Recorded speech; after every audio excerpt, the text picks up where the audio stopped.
백악관이 우크라이나를 침공한 책임을 물어 푸틴 러시아 대통령을 직접 제재하기로 했습니다. 러시아의 총 공격이 펼쳐지고 있는 키예프는 함락 가능성이 크다고 전망했습니다. 오늘부터 오렌지 카운티와 샌디에고 등 추가 투표소에도 재외선거 참여가 가능합니다. 재외선거 투표가 시작된 이후 불법 선거 운동도 잇따라 한국중앙선관위가 경고하고 나섰습니다. 아시안 혐오 범죄 피해자 중 절반이 넘는 62%가 여성인 것으로 나타났습니다. 로컬 여성 단체들이 뭉쳐 대응 마련에 나섰습니다. 연방질병통제예방센터가 코로나 위험도가 낮은 곳은 마스크 의무 착용 지침을 해제해도 된다고 발표했습니다. LA 카운티는 오늘부터 백신 접종을 증명하면 실내에서 마스크를 착용하지 않아도 됩니다.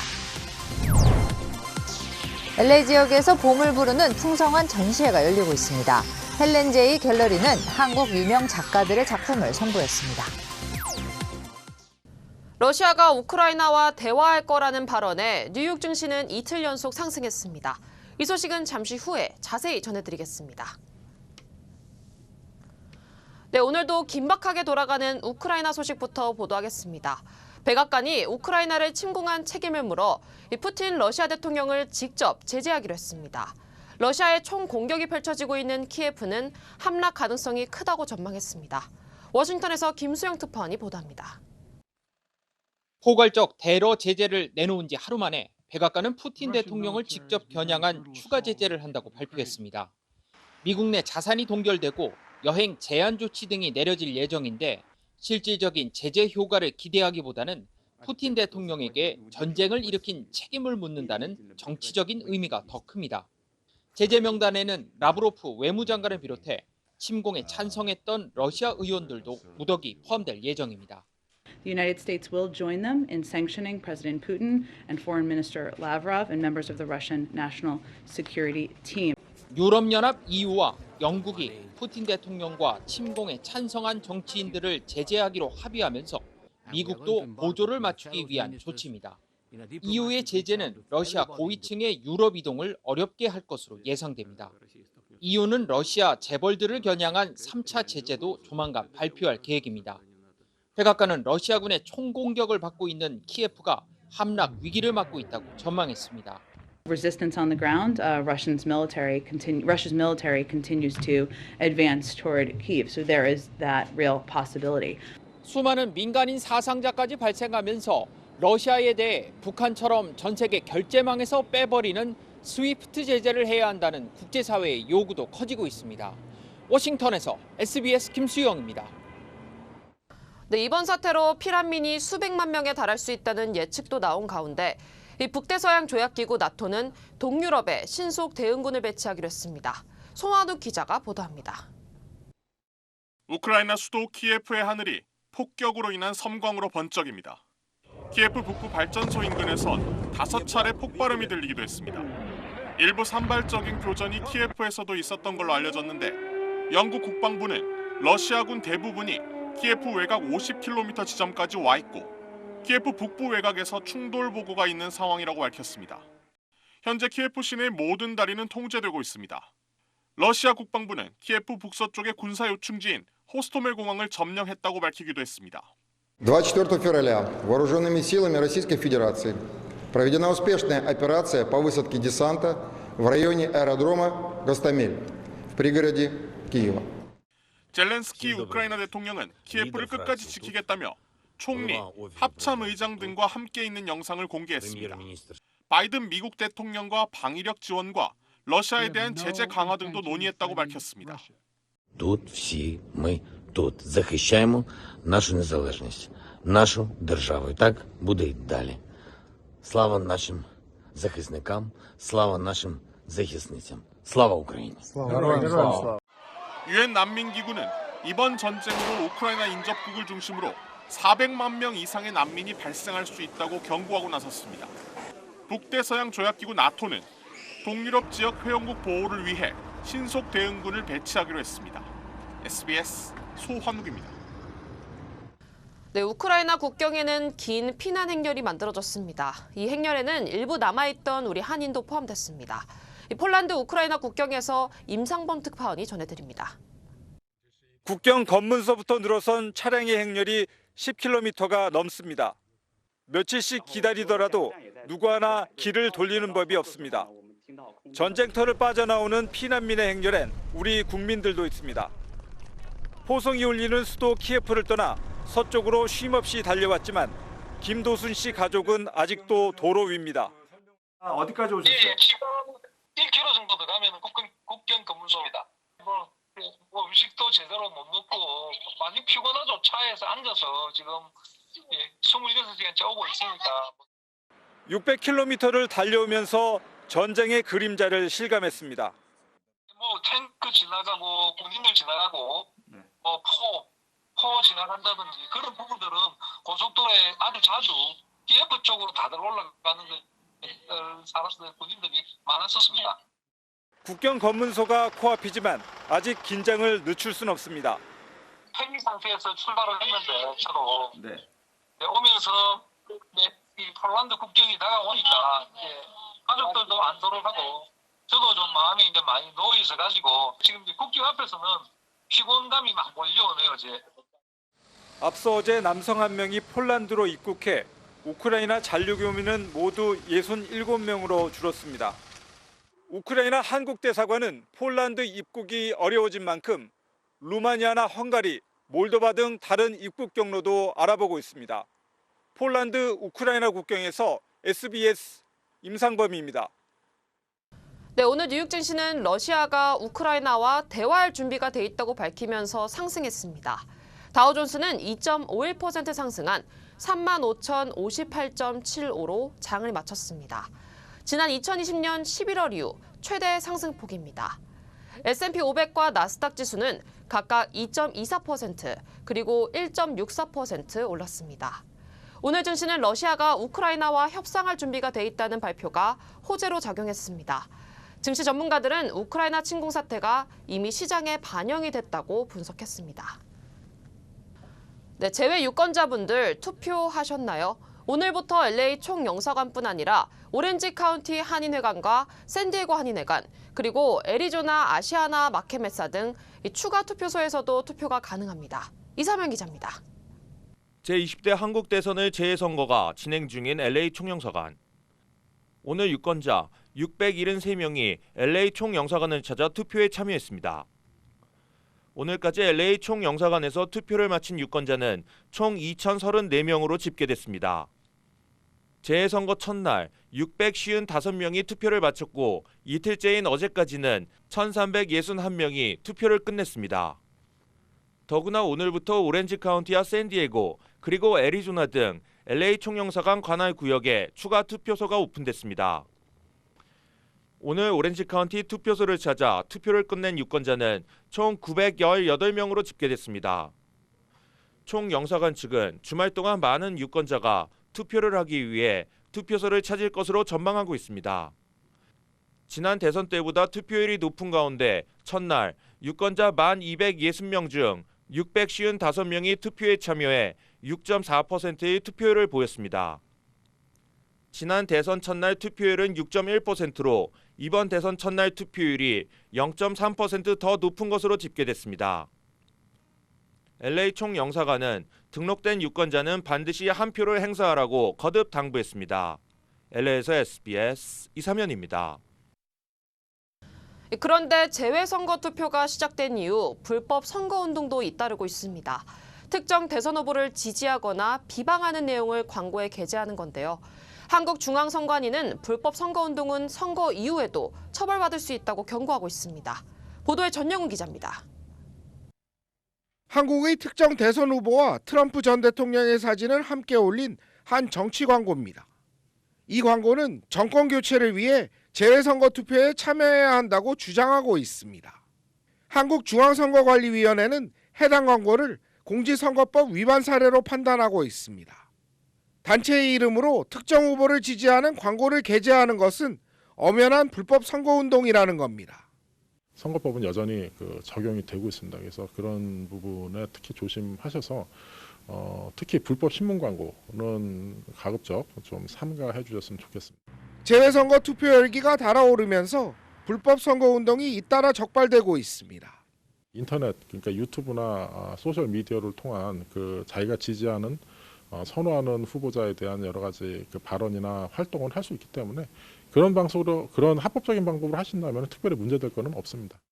한인단체들은 너무 엄격한 재외선거법으로 사실상 선거운동이 불가능하다고 반발하고 있습니다. 투표를 할 수 있는 사람이면은 거기에 맞춰서 자기 의사도 자유스럽게 표현할 수 있는 지지하는 사람들이 의사표시를 언론의 자유에 맞게 제약이 너무 많은 재외선거법 때문에 한인들의 선거 참여가 저조할 수밖에 없다는 겁니다. 후보자에 대한 그 모든 정책이라든지 광고라든지 그런 선거운동 이런 것들을 완전 못하게 했기 때문에 한국하고 똑같이 자유화가 돼야 되는데 LA 총영사관 재외선관위는 선거운동은 비교적 자유로운 활동이 가능한 온라인과 SNS를 활용할 것을 조언했습니다. LA에서 SBS 전영웅입니다. 네, 다음 소식입니다. 아시안 혐오 범죄 피해자 중 절반이 넘는 62%가 여성이라고 합니다. 아시안 혐오 범죄 피해도 감소하지 않고 있어 이 대책 마련을 위해 이번엔 여성 단체들이 모였습니다. 김윤아 기자가 취재했습니다. 지난 2년간 미 전역에서 접수된 아시안 혐오 피해 사건은 무려 1,370건. 하루 평균 14건의 피해 신고가 접수된 셈입니다. 이 중 절반이 넘는 62%가 여성이 당한 피해로 확인됐습니다. 아시안 여성들에게 보다 안전한 환경을 만드는 방법을 논의하기 위해 여성단체들이 한자리에 모였습니다. Because we're Asian, especially as women and elderly folks, is nothing new. And so I think that's important to note that these intersections of the vulnerabilities that make us easy targets. 단체들은 이민자들이 모국어로 간편하게 신고할 수 있는 언어 서비스 제공 등 제도적인 변화가 당장 필요하다고 강조했습니다. 또 인종의 다양성을 인지하기 위해 포괄적인 아시안 역사 교육도 제공해야 한다고 지적했습니다. 아시안 혐오가 심각한 범죄라는 인식을 높이는 게 무엇보다 중요하다는 겁니다. Good long-term solution to bias, discrimination, and hate is a more diverse and inclusive education. So to that end, we are supporting advocacy to add Asian American history. 여성단체들은 지속되는 팬데믹 상황에서 아시안 여성들의 고통을 가중시키는 혐오 범죄를 예방하는 데 여러 커뮤니티의 협력을 촉구하기도 했습니다. Asians belong. Asians belong. LA에서 SBS 김윤아입니다. 네, 연방질병통제예방센터 CDC가 오늘 새로운 내용의 코로나 지침을 발표했습니다. 코로나 위험도가 낮은 곳은 마스크 의무 착용 지침이 대폭 완화된 겁니다. LA 카운티는 코로나 수치들은 안정적이지만 마스크는 웬만하면 착용하라고 권고했습니다. 전영훈 기자입니다. 전 국민의 70% 정도는 이제 실내에서 마스크를 쓰지 않아도 된다. 연방질병통제예방센터 CDC가 새로운 기준을 바탕으로 실내 마스크 착용 지침을 발표했습니다. 신규 확진자와 입원 환자, 그리고 병상 점유율을 계산해 전국 카운티별 위험도를 3단계로 나눈 겁니다. 만약 거주하는 카운티의 위험도가 낮은 단계라면 실내에서 마스크를 의무적으로 착용할 필요가 없습니다. 만약 중간 단계라면 기저질환이 있거나 고령자일 경우에만 마스크 착용이 권장됩니다. 위험도가 높은 단계에서는 누구나 반드시 마스크를 착용해야 합니다. CDC는 전국 카운티의 37%가 고위험 지역으로 분류되지만 인구수로는 28%만 해당된다고 밝혔습니다. 하지만 LA 카운티는 새로운 CDC 규정을 검토한 뒤 다음 주에나 적용 여부를 결정한다는 방침입니다. LA 카운티 보건국은 오늘부터 백신 접종자에 한해 실내 마스크 규정을 완화한다고 발표했습니다. LA에서 SBS 전영웅입니다.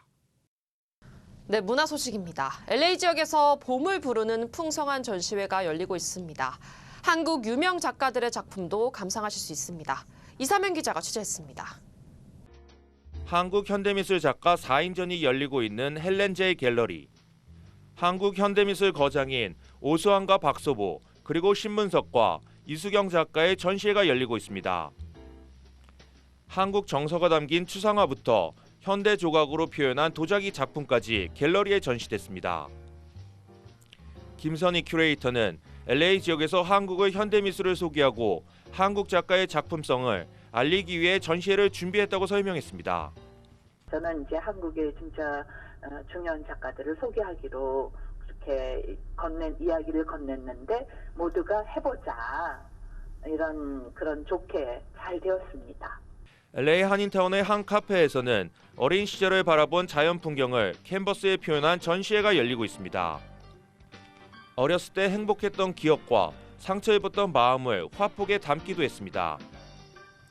봄이 찾아온 시골 풍경을 오일 페인팅을 통해 보여주고 있습니다. 작가는 코로나 기간 동안 힘들었던 시간을 활용해 작품 활동을 하며 지친 마음을 달랬습니다.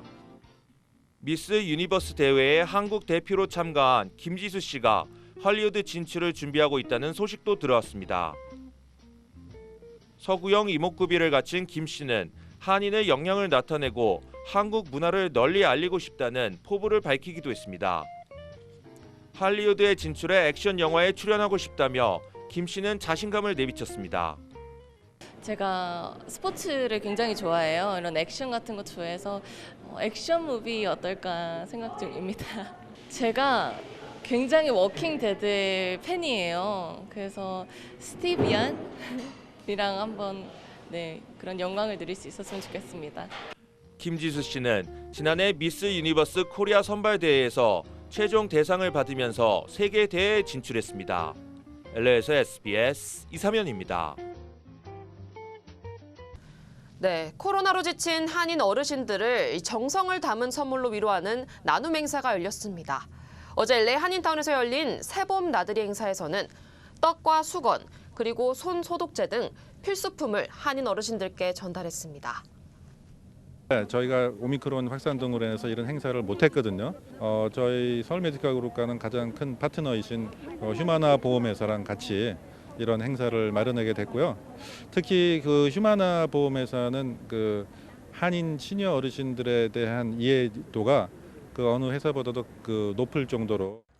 재미 한국노인회가 서울 메디칼 그룹 그리고 휴메나 등과 마련한 이번 행사에는 모두 300여 명의 한인 어르신들이 함께했습니다. 네, 다시 우크라이나 소식입니다. 하늘에서 미사일이 쏟아지고 전쟁이 뭔지도 모르는 아이들은 어두운 방공호에 몸을 숨겨야 했습니다. 눈앞에서 가족을 잃은 사람도 늘고 있습니다. 우크라이나 현지 상황 김하영 기자가 전합니다.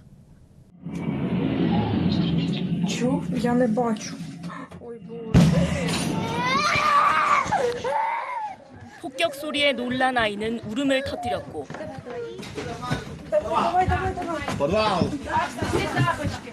어른들은 아이를 어르며 달립니다.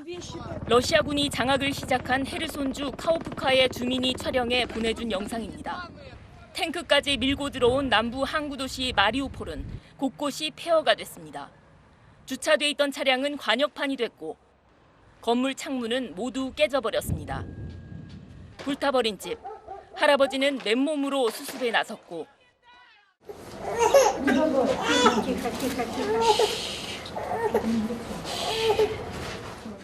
아이들과 노약자들은 컴컴한 방공호에서 숨죽인 채 버팁니다. Не хочу, чтобы я умирала.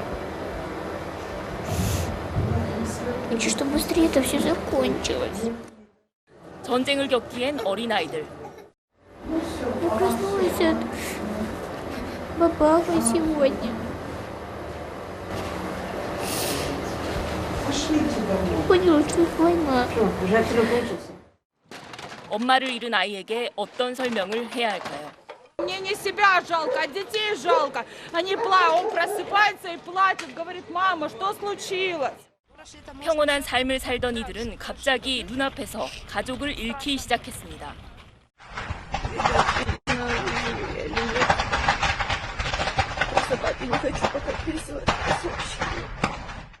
러시아군의 공습은 그들의 주장과 달리 군인과 민간인, 어른과 아이를 구별하지 못했다는 걸 이 영상들은 증언하고 있습니다.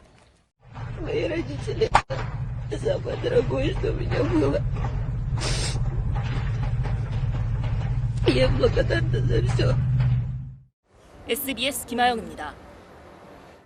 국제사회뿐 아니라 러시아 안에서도 푸틴을 비판하는 목소리가 커지고 있습니다. 러시아 주요 도시 곳곳에서 전쟁에 반대하는 시위가 벌어졌고 1,000명 넘게 경찰에 체포됐습니다.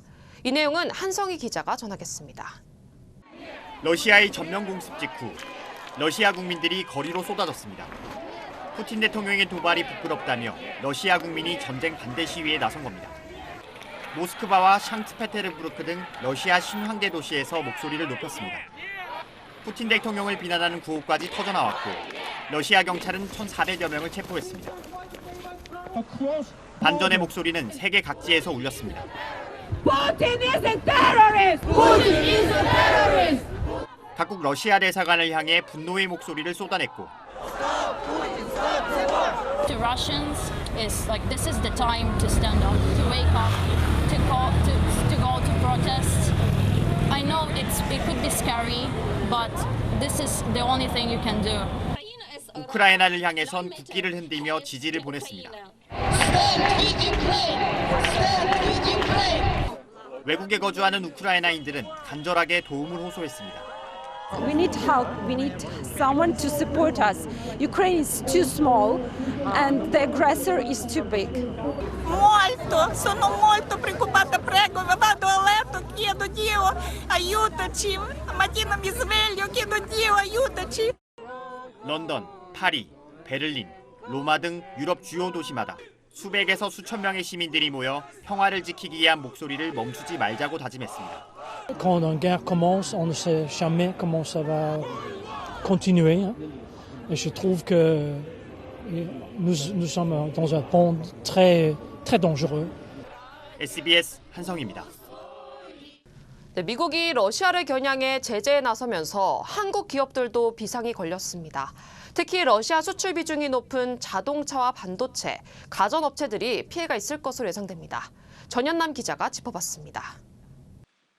미국은 러시아에 대한 기술 통제 카드를 우선권에 들었습니다. 미국에서 생산하는 반도체, 통신, 정보보안 장비 등 기술 관련 57개의 품목을 러시아에 팔지 않기로 한 겁니다. 여기에다 제3국에서 만든 제품이라도 미국의 기술이 들어갔다면 러시아에 수출할 수 없게 했습니다. 우리나라도 제재에 동참하기로 하면서 관련 기업들의 비상이 걸렸습니다. 자동차는 러시아 수출 품목 가운데 수출 비중이 26%에 달해 타격을 피할 수 없을 것으로 보입니다. 전자기기의 핵심인 반도체엔 대부분 미국 기술이 들어가기 때문에 삼성전자, SK하이닉스 등의 반도체 수출도 영향을 받을 수밖에 없습니다. 사태가 장기화하면 러시아 시장 자체가 위축되면서 현지에 진출한 LG전자 등 가전업체들의 피해도 예상됩니다. 상호 보완적인 그런 교육 구조를 가지고 있거든요. 러시아는 세계 최고의 자원 부국이기 때문에 원자재를 수입해서 그걸로 저희가 수출용 제품을 이렇게 파는 강력한 계속 제재 조치가 나오기 때문에 일단은 상당히 좀 충격을.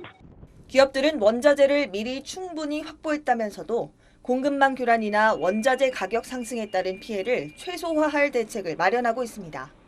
정부도 러시아 금융 제재에 따른 우리 기업의 무역 거래에 차질이 없도록 대체 결제를 지원하겠다고 밝혔습니다. SBS 전연남입니다.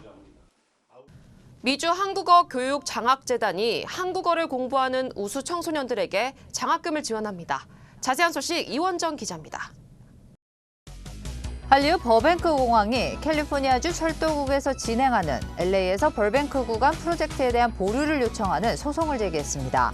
공항 측은 철도 당국이 LA에서 버뱅크까지의 13.7마일 구간에 대한 다양한 우려를 제기한 환경 영향 보고서에도 불구하고 이 프로젝트를 승인했다고 밝혔습니다. 미주 한국어 교육 장학재단이 한국어를 공부하는 우수 청소년들에게 장학금을 지원합니다. 미주 한국 학교 총연합회 역대 회장 8명으로 구성된 미주 한국어 교육장학재단은 청소년들을 장려하기 위해 학생 15명을 선정해 장학증서와 장학금 $500를 각각 수여할 예정이라고 밝혔습니다. 또한 우수 한국어 교사 3명을 선정해 시상할 예정입니다. 접수는 오는 4월 9일까지입니다. 뉴욕에서 70대 한인 여성에게 묻지마 폭행을 한 남성 용의자가 기소됐습니다. 뉴욕시 경찰국은 지난달 12일 길을 걷고 있던 최 모 씨를 뒤에서 갑자기 밀치고 공격하고 달아난 30대 용의자를 폭행 혐의로 체포해 기소했다고 밝혔습니다. 최 씨는 당시 얼굴과 목에 부상을 입고 병원으로 이송돼 치료를 받았습니다. 뉴욕주가 저소득층에게 난방비를 지원합니다.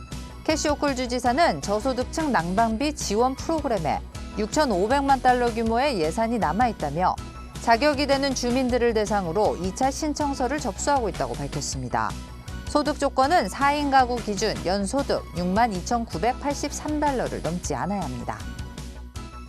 유명 한인 요리사가 요식업계의 오스카로 불리는 제임스 비어드 어워즈 최고 요리사 부문 후보에 올랐습니다. 제임스 비어드 재단은 시애틀에서 퓨전 한식당을 운영하고 있는 한인 1.5세 레이첼 양 씨와 남편 셰리프 처치 씨를 최고 요리사 부문 후보에 선정했다고 밝혔습니다. 양 씨는 퓨전 한식당 주울과 레브를 운영하고 있으며 올해까지 모두 9번째 후보에 이름을 올렸습니다.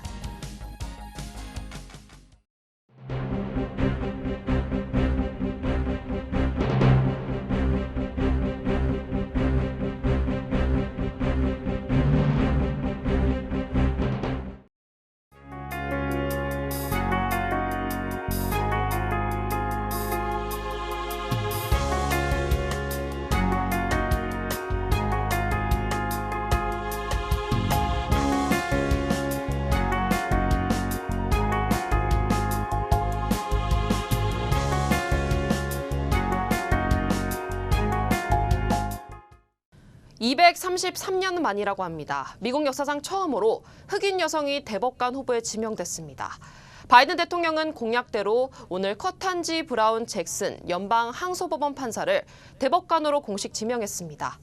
인준 과정에서 난관은 예상되지만 이 최고의 현인으로 불리는 연방 대법관에 흑인 여성이 지명된 유리천장을 깬 의미 있는 날임은 확실합니다. 아시안 대법관이 지명되는 날을 고대하며 뉴스 마치겠습니다. 안전하고 즐거운 주말 보내시기 바랍니다. 시청해주신 여러분 고맙습니다.